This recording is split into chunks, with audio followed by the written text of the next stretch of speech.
Olá, seja bem-vindo a este canal, seja bem-vinda.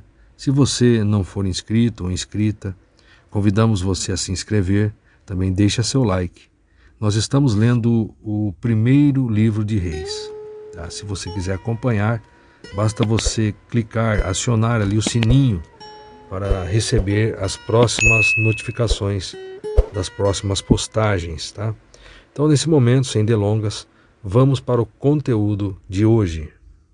Primeiro livro de Reis, capítulo 17. A profecia de Elias contra Acabe.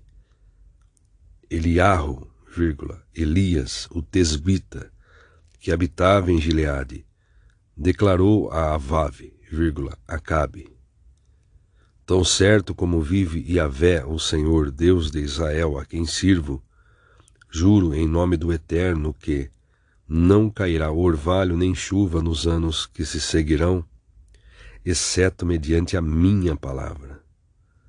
Versículo 2. Depois disso, a palavra de Yahvé veio a Elias, ordenando. Versículo 3.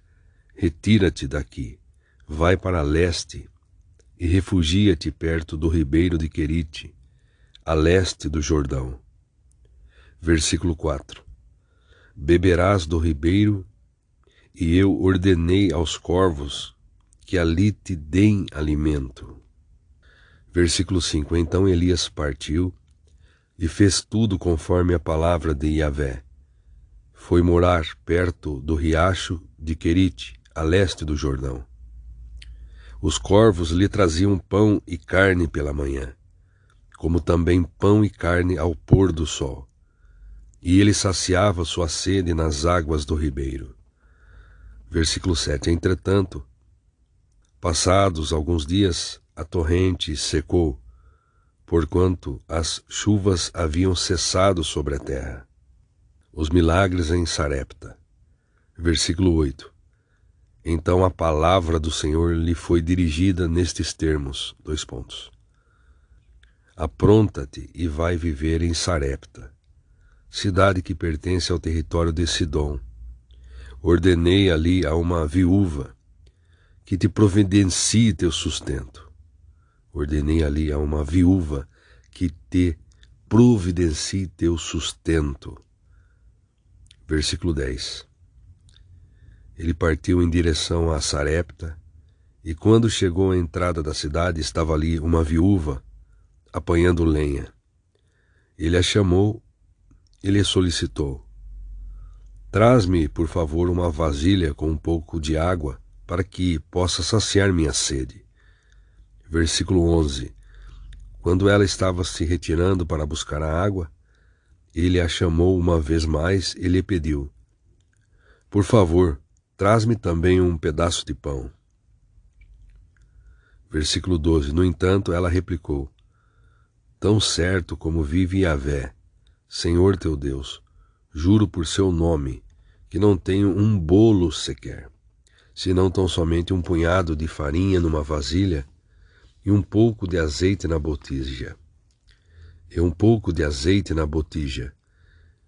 Estou, portanto, apanhando uns 2 gravetos para levar para casa, a fim de poder preparar uma refeição para mim e para o meu filho, para que comamos e depois morramos. Versículo 13. Elias, porém, lhe assegurou: Não temas. Vai, faz como disseste. Mas primeiro faz para mim um bolo pequeno e traz aqui. Depois o farás para ti e para teu filho. Versículo 14. Porquanto assim diz Yahvé, o Senhor, Deus de Israel: A farinha da vasilha não se esgotará, e o azeite da botija jamais faltará, até o dia que em Yahvé fizer chover sobre a terra. Vou ler novamente o versículo 14. Porquanto assim diz Yahvé, o Senhor, Deus de Israel: A farinha da vasilha não se esgotará, e o azeite da botija jamais faltará, até o dia em que Yahvé fizer chover sobre a terra. Versículo 15. Imediatamente ela foi e fez tudo segundo a palavra que Elias lhe comunicara. Assim ele, ela e sua família comeram fartamente durante muitos dias. Versículo 16. A farinha da vasilha não se acabou e jamais faltou azeite puro na botija. Tudo em conformidade à palavra de Yahvé, que ele transmitira por meio de Elias. Tudo em conformidade à palavra. Versículo 17. Passados estes acontecimentos, o filho desta mulher viúva, dona de casa, adoeceu gravemente e morreu.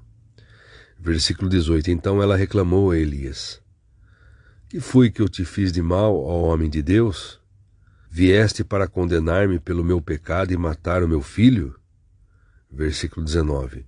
Ao que Elias lhe rogou: Dá-me teu filho. Tomando-o gentilmente dos braços dela, levou-o ao quarto de cima onde estava hospedado e colocou-o sobre seu leito. Versículo 20. Em seguida, clamou ao Senhor, dizendo: Ó Yahvé meu Deus, até esta generosa viúva que me hospeda, tu queres afligir fazendo seu filho morrer? Versículo 21. Então ele se deitou sobre o menino 3 vezes e suplicou ao Senhor: Ó Yahvé, meu Senhor Deus, faze voltar a vida a este menino.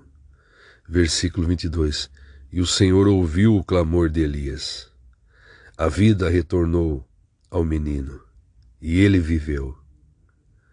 Versículo 23. Então Elias levou o menino para baixo, entregou-o à mãe e disse: Olha, teu filho está vivo. Versículo 24. A mulher respondeu prontamente a Elias: Agora sei que tu és um homem de Deus, e que a palavra de Yahvé proferida por tua boca é toda verdadeira. Observemos aqui, no versículo 9, apronta-te e vai viver em Sarepta, cidade que pertence ao território de Sidom. Ordenei ali a uma viúva que te providencie teu sustento. Veja aqui o que diz o comentarista. Sarepta de Sidom era uma cidade litorânea localizada entre Tiro e Sidom, no território governado por Etibaal, pai de Jezabel. Elias, que em hebraico tem o sentido de Yahvé é meu Deus, nome que refletia exatamente a essência da sua vida e mensagem, recebe uma ordem expressa de Deus para ir morar bem no meio da terra onde chegara o culto a Baal. Para ir morar bem no meio da terra onde chegar o culto a Baal. O profeta de Yahvé, o homem de Deus, agora seria sustentado por frágeis mãos humanas. Antes disso, nós vimos aqui que ele foi sustentado por corvos. Foi morar ali perto do riacho de Querite. Os corvos traziam pão e carne pela manhã, como também pão e carne ao pôr do sol. E ele saciava sua sede nas águas do ribeiro, até que a torrente secou. E agora ele seria sustentado por frágeis mãos humanas, por uma viúva. Uma pobre viúva, quase a ponto de morrer de fome. Além disso, ela não fazia parte do grupo étnico e religioso do povo de Deus. Lucas 4, 25 e 26. Na realidade, essa viúva pertencia a uma nação pagã, que na época representava as forças que se opunham ao reino de Deus. Contudo, ele foi, versículo 10 aqui, ele partiu em direção a Sarepta. E quando chegou à entrada da cidade, estava ali uma viúva apanhando lenha. Ele foi. A fé, a confiança que Elias tinha no Senhor, exemplifica o tipo de devoção e comunhão que o próprio Deus desejava receber de Israel. Lucas 4, veja só, no versículo 24, e continuou a falar Jesus: Realmente vos afirmo, nenhum profeta é bem recebido em sua própria terra. No tempo de Elias,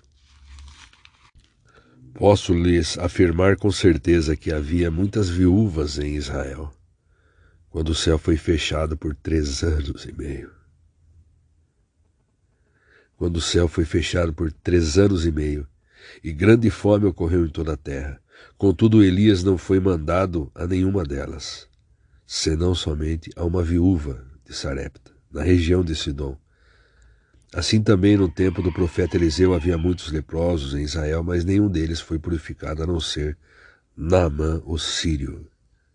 Então ali todos os dias, quando virava, tinha farinha. Quando virava, tinha ali alimento. Percebendo que não foi providenciada uma montanha de alimentos, mas sim todo dia tinha. Jesus nos ensina que Ele nos dá o pão nosso de cada dia. Então Deus sustentou a Elias, a viúva e o filho dela. E depois houve um milagre. Ressuscitou o filho da viúva.